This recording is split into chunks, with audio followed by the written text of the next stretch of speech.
نماز پتہ ہے ہم سوچتے ہیں کہ نماز صرف ایک فرض عبادت ہے، اس لیے ہم نماز کے ساتھ خود کو جوڑ نہیں پاتے۔ نماز صرف سجدہ کرنا یا سورتیں پڑھنا نہیں، نماز ہر اس معنی سے بڑی ہے جو ہمیں بچپن میں سکھایا گیا تھا۔ نماز ایک کمزور انسان کی اپنے طاقتور رب کے سامنے کی گئی فریاد ہے۔ نماز دعاؤں کی قبولیت کے لیے ایک بے بس انسان کی اللہ کو لگائی گئی آواز ہے۔ نماز ایک گنہگار کی اپنے رحمان رب سے معافی کی درخواست ہے۔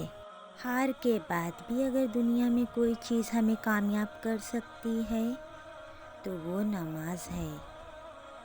اس دنیا میں کوئی بھی ایسی چیز نہیں جو نماز پڑھنے والوں کو مات دے سکے۔